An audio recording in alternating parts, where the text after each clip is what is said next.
sports fans, and welcome to the Heavy Hitters Podcast, the ultimate destination for your weekly dose of sports excitement with co-host Darnell Duff. Now it's Sandvin, right point with it, left circle, Paul wants it, fires it, scores!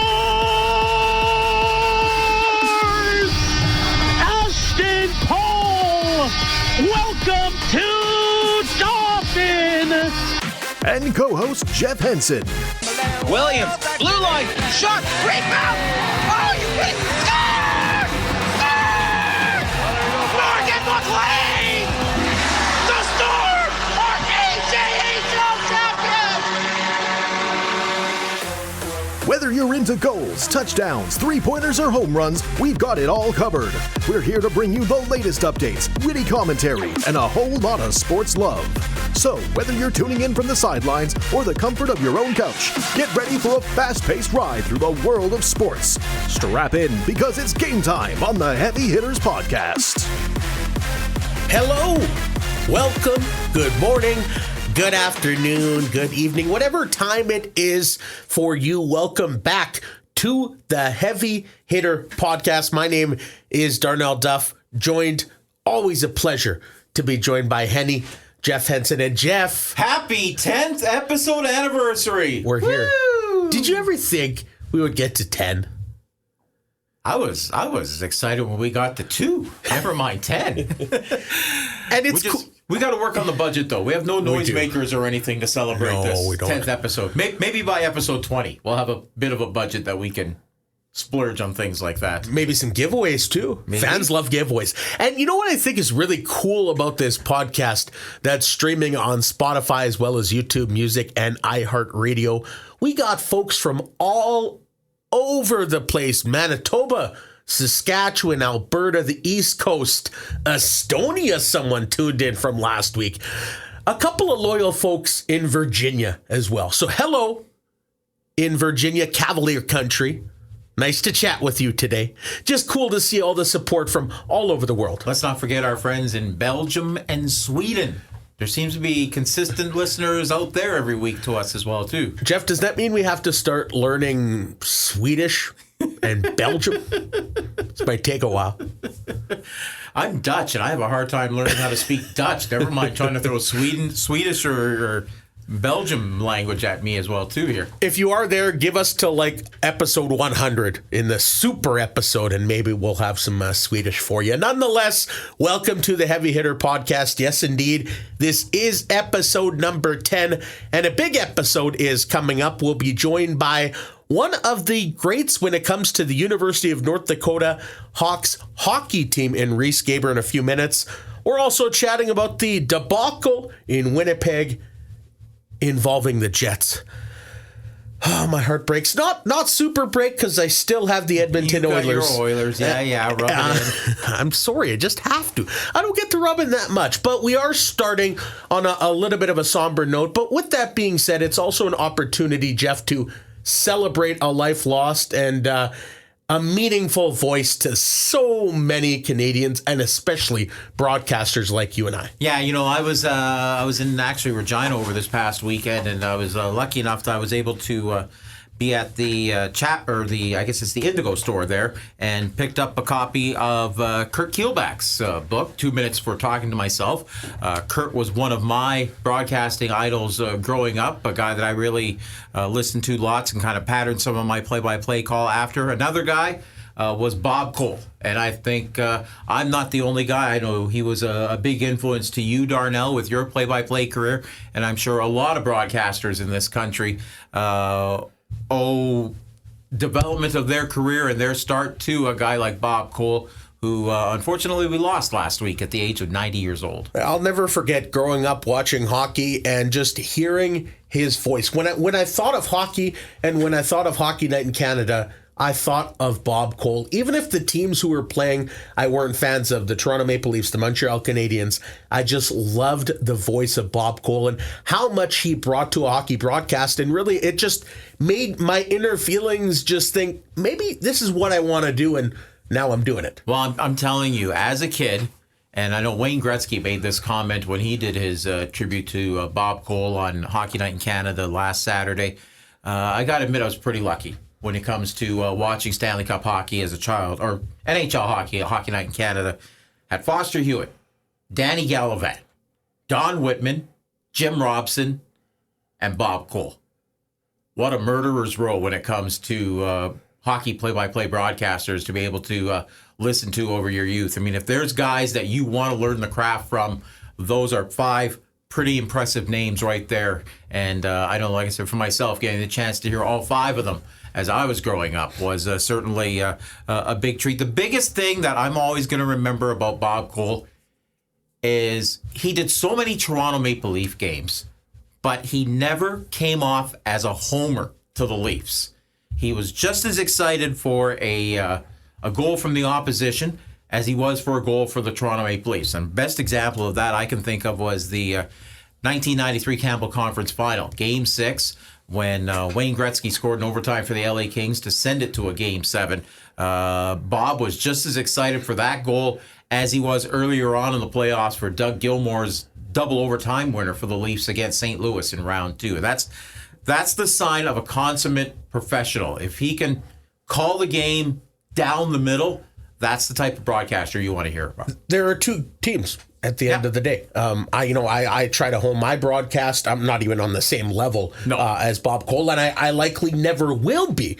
But I agree with you fully. I love the way that Bob Cole was just able to bring you into the game, whether you were a Toronto Maple Leafs fan, whether you were a Boston Bruins fan. He just had such a great craft of bringing you into the broadcast every second of the game, even if you had no interest in the teams, just with how he would word his words and just didn't necessarily have to paint a huge picture when he was doing games on TV, but he just did such a miraculous job. And just his voice, it was extremely welcoming and passionate at the same time, and it just drew in so many Canadians like yourself and I. Well, I tell you, they say one of the best things that a broadcaster can do is paint the picture for the fans as to what's happening. Now, obviously, folks listening to Bob Cole, you're seeing what's happening with him broadcasting on TV. He doesn't necessarily have to paint that picture, but he found a way of painting beyond the picture, I guess, if there's a way of calling it. Just as you mentioned, the way that he was able to describe some things and the importance of some things. I mean, I remember some of my favorite calls of Bob Cole. I think back to, and I'm dating myself, I didn't actually see this live, but I remember the clips of it. 1974 Super Series, the Philadelphia Flyers taking on the Soviet Red Army team, or maybe it was early 75, but it was that season. And the Flyers had just come off their first Stanley Cup championship. They were playing the Soviet Red Army team, widely considered one of the best hockey teams in the world. And the Flyers were playing their normal bang and crash and hit everything that moves style of play. And the Russians got upset and they walked off the ice. And Bob Cole simply called it, he said, in 72, we went over there, and 74, and we put up with it. Now, the Philadelphia Flyers run around a little bit, and they're going home. And he emphasized that they're going home. You know, that's one of those ways that he was able to paint the picture of beyond of what you're able to see on television, just how some of those things were. But probably the one call I'm going to remember the most of Bob Cole was... Now, don't say it too much. Don't say it yet? No, let's play it for the folks. Okay. Let's play it for the folks. Iginla missed a clearing chance. Housley dropped it back. Canada trying to hang on and get a break. It's going to be a break. It is Joe Sakic scores! Joe Sakic scores! And that makes it 5-2 Canada. So good, Jeff. Just so incredible. Remember, this was 50 years since Canada had last won a gold medal at the Winter Olympics. And just those words, surely that's got to be it. Stressed it to Canada that finally that wait was over. Let's go back about 11 years. Well, in fact, 11 years to the 1991 final, Minnesota, Pittsburgh. Let's just let Bob go. Coming up, look at the bill. Oh my heavens, what a goal. What a move. Oh baby. And that's the thing that amazes me so much, Jeff, is you have to be spot on because you only have a couple of quick seconds to word it perfectly. And Bob Cole, I think, was the master of wording things perfectly time after time after time. Oh my goodness. I mean, there's nobody better at that craft than Bob Cole when it just came to finding the exact words to say at the moment. And as you said, when you're a broadcaster, you've got to be able to come up with those words in that moment. And Bob was the master at doing that. Now, you mentioned Wayne Gretzky talked about Bob Cole and the legacy he left and how much he meant to him. Also, John Cooper, he meant a ton to John Cooper. I'm probably not coaching in this league if it wasn't growing up and having a passion for this game because of the voice of that man. I was a little kid, and I used to go down and play hockey by myself, and it was all because of the emotion that Bob Cole brought to this game. And he's the Wayne Gretzky of announcers. My passion for this game is built on what Bob Cole said, and every night watching Hockey Night in Canada, I'd turn that thing on at 5 o'clock just to hear his voice. And I had the pleasure in 2018, his last, he was going to retire the next year, and he came down to Montreal, and he came down to the room, and I'm not starstruck that often, but I was starstruck when he came down. And he was such a wonderful man, and in the sacred grounds of the Bell Center in Montreal, after our pregame skate, it was just the two of us, and he took me, I don't know, God, how old he would have been at the time, and he took me upstairs in the gondola in Montreal where he called the game, and I got to put a headset on where he was, where he called games, and I don't know, that was it. And it was one of the coolest moments I'd ever met in my had part of my life, was to stand there with him.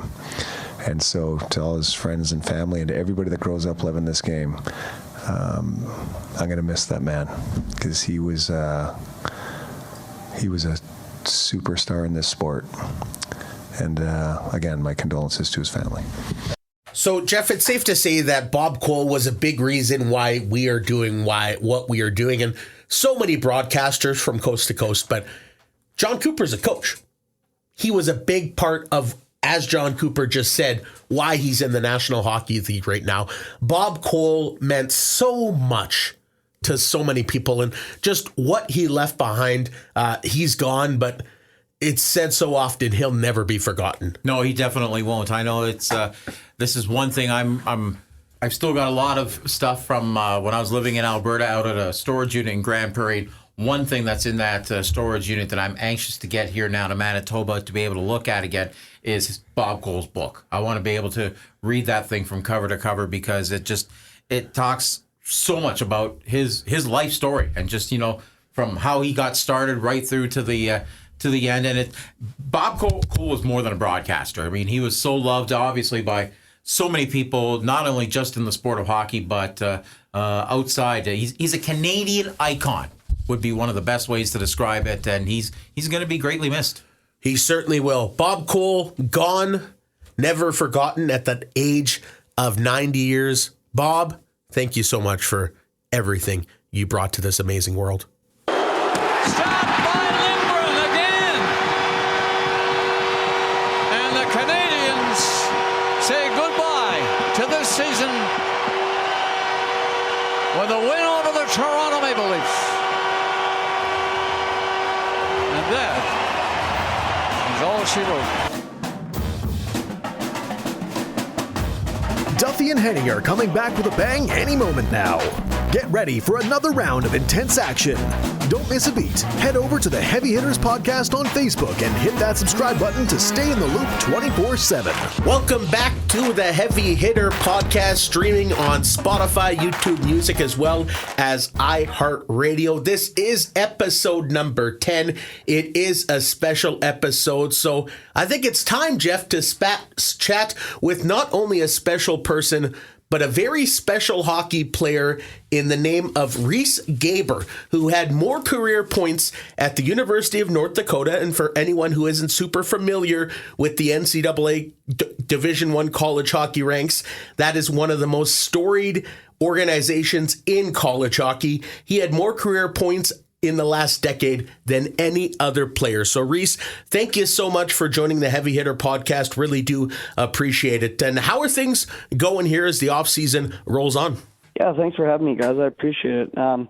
Yeah, things have been good. I'm just back in Grand Forks here hanging out and, enjoying and finishing up the last couple weeks of school here. And, graduation's creeping up on us. And, then I'm going to get back to Manitoba here soon. Riese, we have a ton to chat about over the next 20 to 25 minutes. I mean, it's been a really cool journey for you, a star at UND, set to be a professional player coming up here in a few months. But it all started in a very small town of Gilbert Plains, Manitoba. That is where you are from, about 20 minutes away from Dauphin. So take us back to your childhood, Riese, and when you were just a young kid, being in a community. I guess hockey's the heartbeat of Gilbert Plains, that alongside with the country club there. But when you were growing up, were you just at the rink pretty much as often as you could be and just chomping at the bit? I would imagine maybe even during school you thought of playing hooky a couple of times to get down to the rink. Just take us back to your childhood a little bit here, Riese.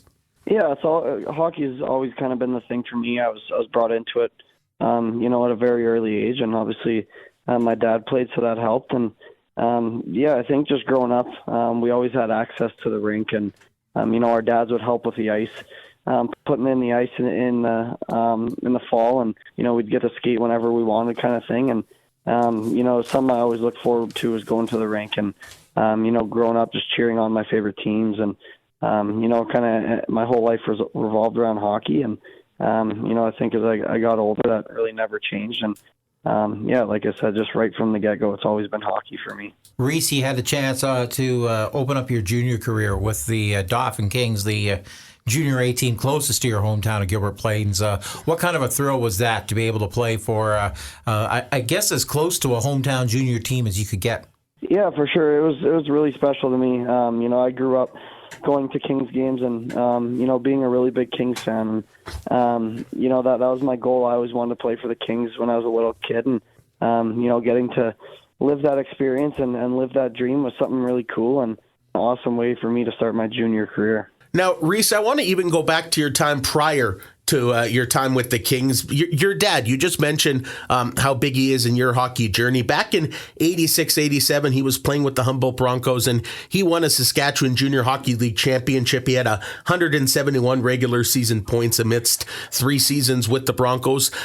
Talk about your relationship with your dad. I know now he doesn't miss a game wherever it is.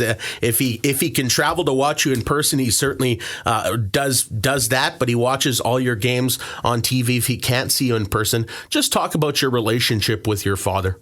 Yeah, we've always had a really good relationship, and he's someone I look up to, and anytime a game is finished, I go to him for advice right away, what he thought, or I really trust his opinion. I think we really think the same, and he's never pushed me one way or another or been hard on me, forced me to do anything. And I think that's a special part of our relationship. He's just kind of let me take my own path, and he's just been there to support me through that, and offer advice, and obviously like the criticism that comes with after games and stuff. And I think that's very helpful to me, and it's made me into the player that I am today.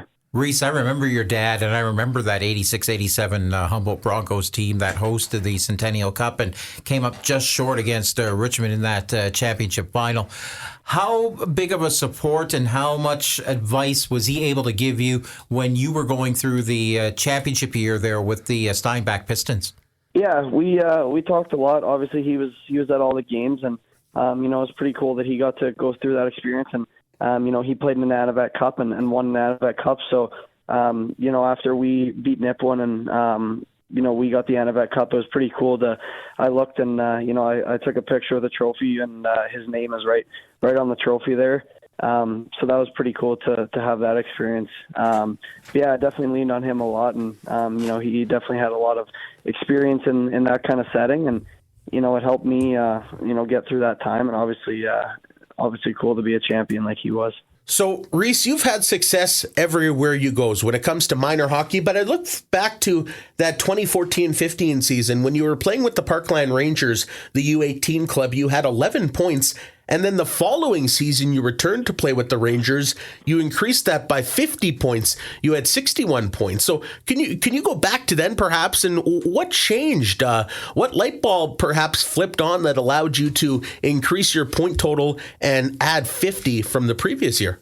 Yeah, that was a big turning point for my career for sure. That's kind of where things really kicked off, I think, and gave me belief that I can really get to the next level. But, my first year we had, obviously being a really smaller guy, and, we had a really good team, a lot of really good players. And, that following year they all left, and, I saw an increased role, and I kind of just ran with it. And, I give a lot of credit to Doug Headley, who, helped me a lot that year. And, he trusted me to stick with it and gave me every opportunity. And, that next year I just built confidence and really never looked back. I had the two great line mates with Dustin Mosden and Braden Smelsky, and we had a really good time that year. And we just had a really good chemistry, and it obviously helped us. And I wouldn't have been able to do it without Header and my line mates. We always hear, Riese, about the connections and the people you meet over the course of hockey. And of course, this not only just goes back to your days with the Rangers and with the Kings and with the Steinbach Pistons and then eventually playing in the United States Hockey League as well too. But do you still stay in contact with quite a bit of your former teammates, no matter what level it was? Yeah, definitely. Every level, right from from U18 with the Rangers. I still talk to those guys on a consistent basis, and even guys, like I said, through college, or whether it was with the Rangers or the Kings, I got guys from every year that I keep in touch with still and hang out with them. So it's definitely a really special part of hockey, and something that it's just so special, and you just can't take that away from people. So it's awesome. Riese Gaber is coming off an incredible collegiate career with the University of North Dakota Fighting Hawks, had more career points at UND than any other player in the last decade. Now, Riese, after your time with the Steinbach Pistons, in which you won a championship, had the chance to play in the Centennial Cup, you moved on to the United States Hockey League to play with the Dubuque Fighting Saints. And for the folks who don't know a lot about the USHL, it's probably the best path to Division I hockey. The league is just riddled with Division I commitments. In the 2019-20 year, you had 34 goals. You were first All-Star, Forward of the Year, most goals, and Player of the Year. Of course, this was the year before you joined the UND Fighting Hawks. I mean, you knew already going into your time with Dubuque that you were a special player and you had all the thoughts of playing at the next level. How much did that year help your confidence and really boost yourself after really dominating the USHL with the Fighting Saints? Yeah, it was massive for me. I think after my first year in Dubuque, I had the opportunity to go into college, and I figured I needed another year to develop in Dubuque, and eventually I decided to go back, and I knew I was set to have a big year if I put in the work, and I really set out to improve my goal scoring in a lot of areas in my game, and I just worked really hard that year, and it paid off, and I think it helped me so much because obviously coming into UND as a freshman, I was filled with confidence, and I had that I guess having that older look of my game. It was nice to kind of be more confident, and I think just as I came in as a freshman, it allowed me to give the coaches trust to put me into positions, and I just carried that confidence over, and it really helped me. Heading off to the University of Dakota, Riese, talk a bit about playing at the Ralph Engelstad Arena. We've seen videos of the atmosphere that is like in that arena, from when they hosted the World Junior Championships to even hosting games from the University of North Dakota. But as someone who played in that building for 4 years, just give us an idea what the atmosphere is like in that building on a day-to-day basis. Coolest thing in the world. It really is. There's no place like it in the world. We have, our fans are just unbelievable. Greatest fans in the world, and you really don't get get an atmosphere like this anywhere else.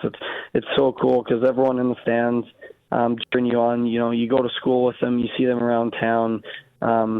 It's just so special and super cool to be able to experience that. And the support we receive from the community and just the whole nation of the UND family is so special. And anywhere we go, our fans travel so well. And there's really nothing like getting to experience a game at the Ralph. And I already miss it like crazy, but I can smile because I got 4 years of it, and it's something I'm going to look back on as the best 4 years of my life. Riese, we all have our dreams. We all have our aspirations and goals of what we want to achieve in life. You have achieved a lot. You just mentioned how special UND was. Do you think the past 4 years, were you living? I know you obviously want to advance to the next level, which you're set to do next season, but have you been living your dream, perhaps your best life? Yeah, 100%.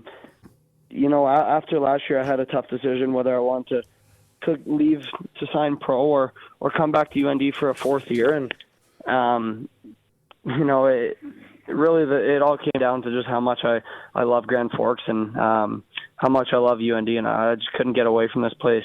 I want another year here so badly. And, I have no regrets about coming back. And just getting experience this for 4 years was really the coolest thing in the world. And I got to live the dream for 4 years. And pro is a totally different lifestyle. It's more of a business, and people don't care about you as much as they do here. And obviously it's going to be different, but it's just amazing that I have I can look back and have these 4 years and all the friendships and memories that I made. Riese, now I follow the University of North Dakota Facebook page and the Fighting Hawks hockey team page, and there's a lot of sad folks because they're not going to get the chance to see Riese Gaber when we move forward to the 2024-25 season. But at that same time, there's also those same folks that are extremely excited for you because you're getting the chance to extend that dream and now play professional hockey. You've been to NHL development camps in the past. Now you've signed in the American Hockey League with the Charlotte Checkers. Talk to us a little bit about that and how it feels to, after 4 great years living your dream at UND, to take it the next step and get the chance to battle for a Calder Cup in time for next year. Yeah, I'm very excited about it. Obviously, like I said, it was time to move on from UND, and I had 4 great years here, so I'm really at peace with that, and I'm excited to get this next chapter of my career going. And obviously, I was up in Charlotte for a little bit already, so I kind of got a taste of what it's like at the pro level, and it just makes me really excited because I believe I can make an impact there, and continue my hockey career, and obviously keep working towards my goal of playing in the NHL one day. So it's definitely very excited, and I'm just excited to get to work this summer and have a big summer to come into camp, being ready and confident to make a big impact next year. Riese, what is it about Charlotte that you feel fits so perfectly or fits so well with your game that you decided to sign with them? Yeah, I think I was just very comfortable with the organization. Obviously, I went to Florida's camp last year, so I got to know a lot of the guys and the coaching staff in Charlotte and the trainers and whatnot. And, the big thing for me was just the level of interest. They showed a lot of interest in me. And I think when you're looking to move on to a new level, you want to go somewhere that you feel wanted. And, that was exactly what Charlotte did. And, I think it was a pretty easy decision for me to go there. And Riese, one thing that stuck in my head that you just mentioned a little bit ago, a big summer ahead of starting your professional career in the American Hockey League with the Charlotte Checkers next year. But what exactly does a big summer mean? Because I've been covering sports here in Dauphin for about 7 years, and a lot of the athletes say, you know what, it's up to me. I have to have a big summer, and if I do that, I'll come back bigger, stronger, and better ahead of the next season. So for you, what does a big summer look like? I think the big thing is just staying disciplined with your routine and staying dialed in. Obviously, just having that hungry attitude and hungry mentality where you just want to get better. You want to go hard in the gym. You push yourself to that extra level where you're going to get yourself feeling good and confident. I think that's the main thing when you're working hard and putting in the work. It's only going to lead to confidence, and As a hockey player going into a camp or a season, all you can ask for is confidence. So, I think that's really the biggest thing is just, staying disciplined and keeping that routine, hard work, and it really obviously helps out a ton. Well, a very decorated player you are, Riese. It's been outstanding following your journey over the past few years, and now great to see you sign your first professional contract with the Charlotte Checkers. We knew it was coming, and now it is finalized. So congratulations on that. Once again, thank you so much for joining the Heavy Hitter podcast. I know you sustained an injury against Michigan at the NCAA tournament, so heal up from that, get yourself prepared, and once again, thanks for joining, and all the best moving forward. Get ready, folks. The Heavy Hitters podcast is about to bring the heat as Duffy and Henny return in just a moment. But here's the kicker. You can be part of the action too. Want your voice heard on the show? Shoot the boys a message on their Heavy Hitters Facebook page with your burning question, and they'll give you a big shout out next week when they answer it. But for now, buckle up for more heavy hitting action with Duffy and Henny. Welcome back. This is the Heavy Hitter podcast. Jeff, that was, we kicked off the show with a farewell to Bob Cole, one of the greats, one of the GOATs, without a doubt, when it comes to hockey broadcasting and just being a human. I never had the chance to meet Bob. I sure wish I did, but everything I have heard is he was an incredible man and one of the best men out there. So my condolences to the entire Bob Cole family. He's the reason I'm doing what I'm doing right now. So thank you to Bob Cole for everything you brought. And then we just brought in Riese Gaber, who was recently captain of the University of North Dakota Hawks NCAA Division I, one of the most storied programs in college hockey history. He talked about the kingdom at UND when it comes to their unbelievable facility, his great career, how he's going to be playing professional hockey next year in the American Hockey League. So that was fun. And now we're going to continue on the podcast with some not fun stuff because your team is gone from the NHL playoffs. New year, same result, expectations, all gone. Winnipeg Jets, bye-bye. Yeah, exactly. I mean, last year, in a funny way, this year was almost a carbon copy to last year. Great start to the year, kind of tailed off a little bit towards the end of the season, and then win game one of the playoffs against Las Vegas before going out 4 more straight after that. This year, again, similar story. Great start to the year, bit of a tailspin. Had the great end to the year where they won, I believe it was 8 wins in a row to end the regular season. Won game 1 against the Colorado Avalanche, but then 4 straight losses to now be eliminated. A season that saw the Jets have the 4th best record in the National Hockey League. They had the best defensive totals in the league, won the Jennings Trophy this year, but boy, they did not show that at all in this opening round series against Colorado. Now, after the game, Josh Morrissey was quoted saying, terrible, disappointment. This was awful. But then you saw Rick Bowness on the other side of the coin saying, in my past 2 years, that was the best playoff game we've played in Game 5 in that 6-3 loss. And he was trying to take the positives out of a 5-game series loss in a season which you finished higher than the Avalanche. You had all these expectations of going to the Stanley Cup final, and you lose in 5 games. But then you're trying to take the positives out of it. I just don't understand, because it just feels to me when Bowness is trying to do that, he's just taking it in stride. It happens, but man, this was awful. I know Colorado's so good. 5 of the top 10 scorers in playoffs. Cale Makar, just a wizard, 9 points. Rantanen had 9 points. McKinnon had 9 points. Lehkonen had 8 points. And Valerie Nichushkin had 7 goals in this series. I know how good Colorado is, but Winnipeg, for a team that allowed just 2.41 goals a game in the regular season, they were so good. This was this was a joke. Yeah, I mean, it wasn't good at all. I mean, what a case of night and day from the regular season. They beat the Avalanche all 3 games. They spanked them 7-0 towards the end of the regular season. And then to turn around and, they allow an average of over 5 goals a game in this series. Connor Hellebuck at times didn't look Connor or Vezina Buck-like, as folks in Winnipeg were liking to call him. He's still probably going to win the Vezina Trophy when everything is said and done this season. But no, it was not a great performance by him. He didn't make the saves when he needed to make the saves. It wasn't that he was bad. No, he made a lot of saves. He just didn't make the key saves. And you look at other series, Bobrovsky is making key saves that fires up their team.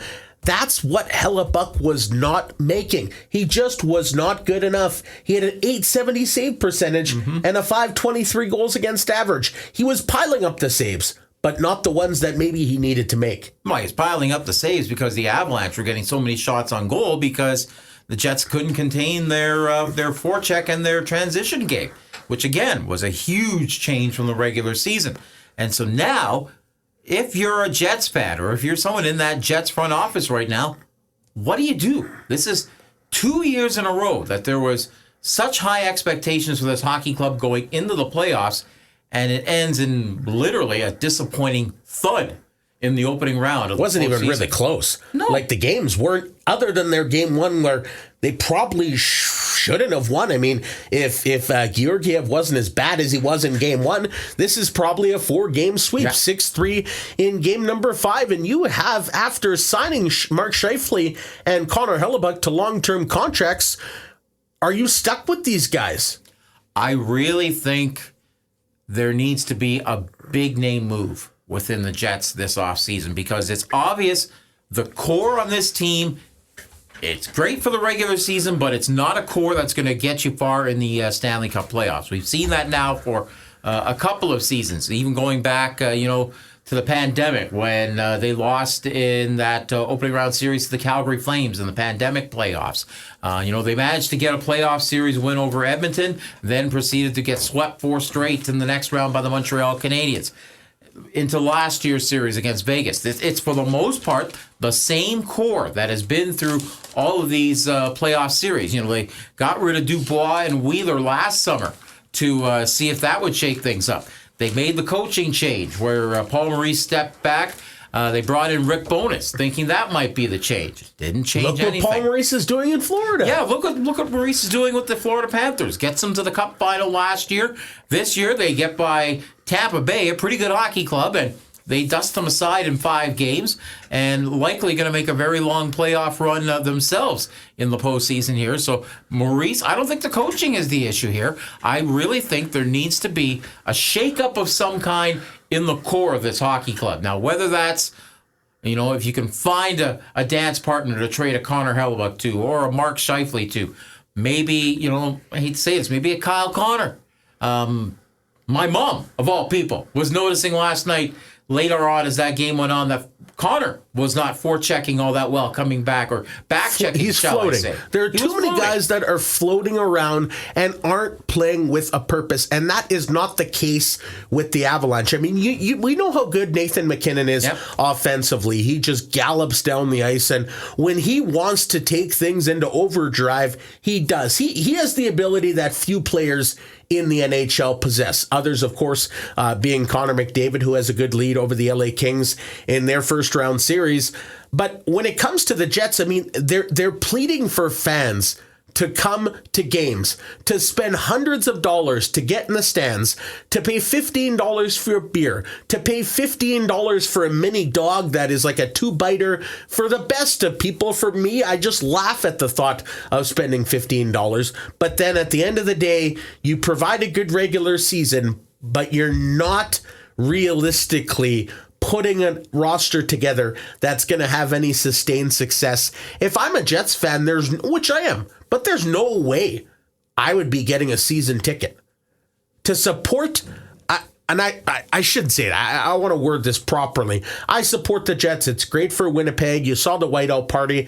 It was fantastic. But year after year after year, when trying to get fans in the stands but not giving a championship roster despite all the expectations, it's just disappointing. Well, I don't want to completely throw Chevy under the bus here. I think Chevy has done what he can to try and put a championship squad together. Look at the trades he made this year, bringing in guys like Sean Monahan and bringing in Tyler Toffoli, who, unfortunately, those two guys didn't do a whole heck of a lot in this series against the Colorado Avalanche. And I question whether or not both, if not either, if not both of them, are going to be back signing with the Jets long-term after this season. And whether or not the Jets, there's an appetite to sign either one of them to a long-term deal here in the offseason, considered what they brought in the Stanley Cup playoffs. But I still think you look at that core of that hockey club. You got to look at guys like Scheifele, Connor, Nikolai Ehlers, Josh Morrissey, Neil Pionk, Connor Hellebuck.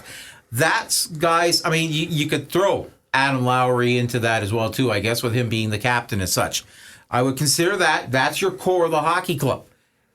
There's something just not jiving with that core when it comes to playoff times, and you got to wonder, does Kevin Cheveldayoff look at that and say, maybe we got to make a change to this core to see what we can do, maybe what we can shake as far as trying to bring in I don't want to say culture, because they did that with the whole Wheeler thing, but just changing things up to see what this club could do, how it could spark this club, not just through the regular season, but into the playoffs. I don't think it's a matter of maybe making a change. You have to make a change. When it matters.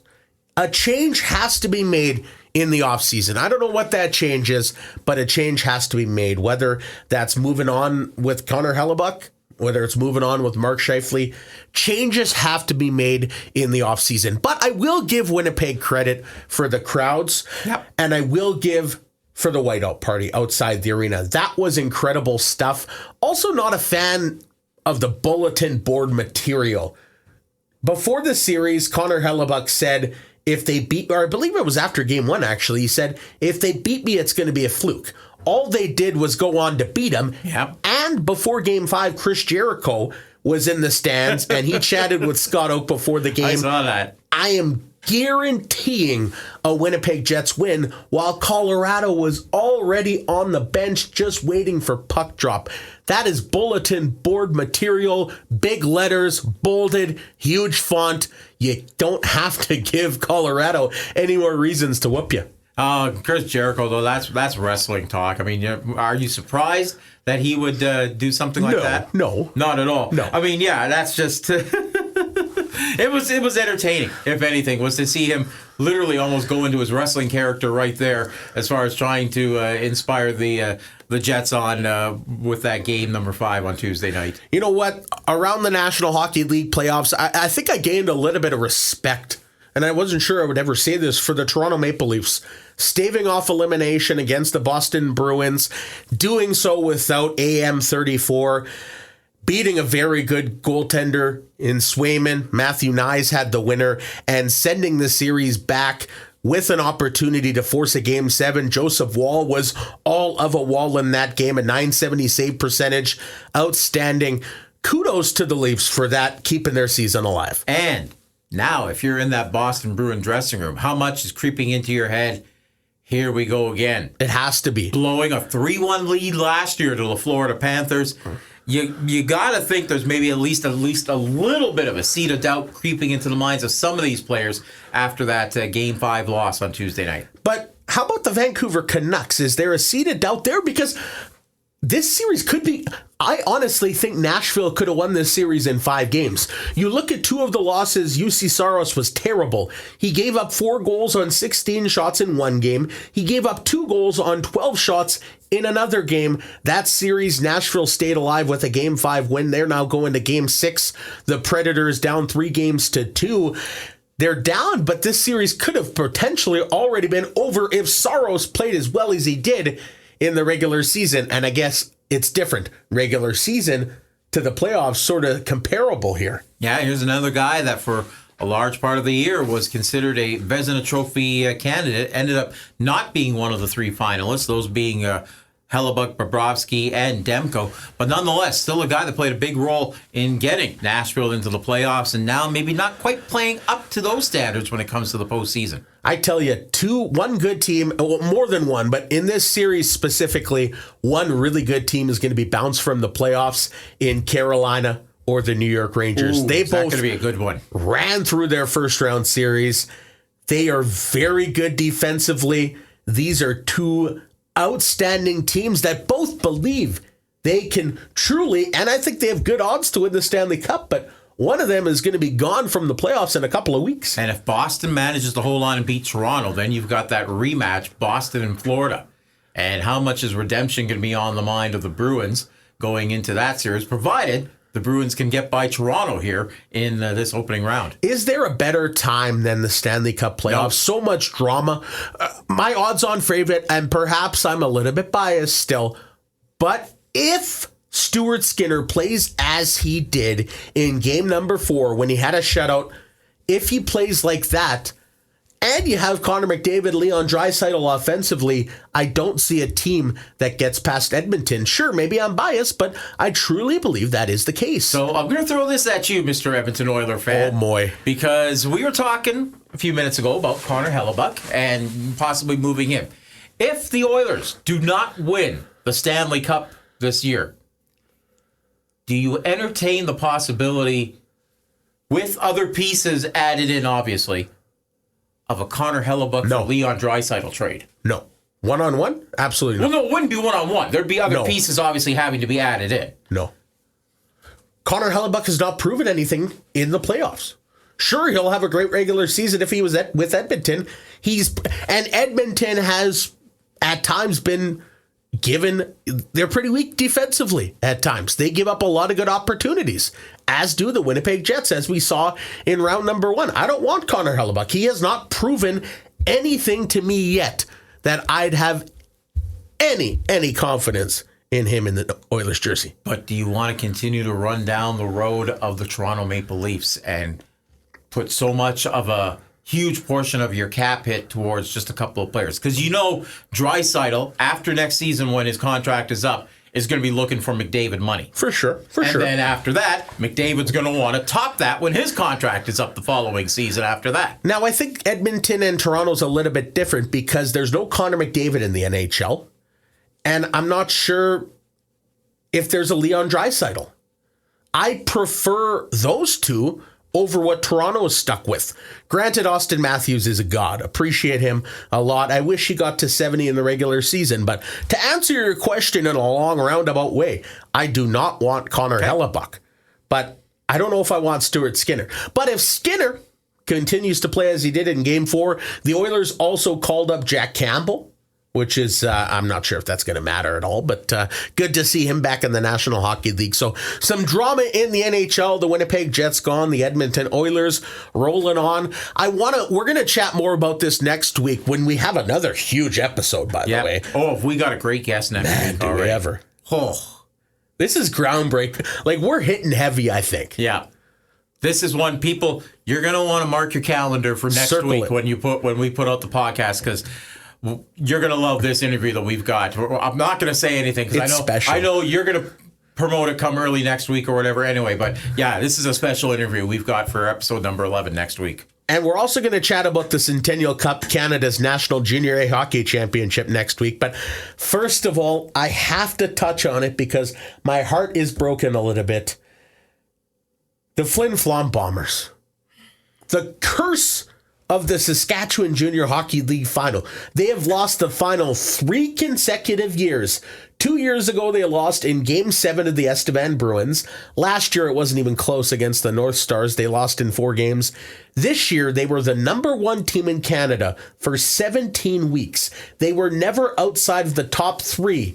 They were unbelievable. They won their first 2 series, 8 straight. They dominated. They lost the first 3 games against the Milford Mustangs before winning 2 straight, and then they lost 4-2 in Game 6.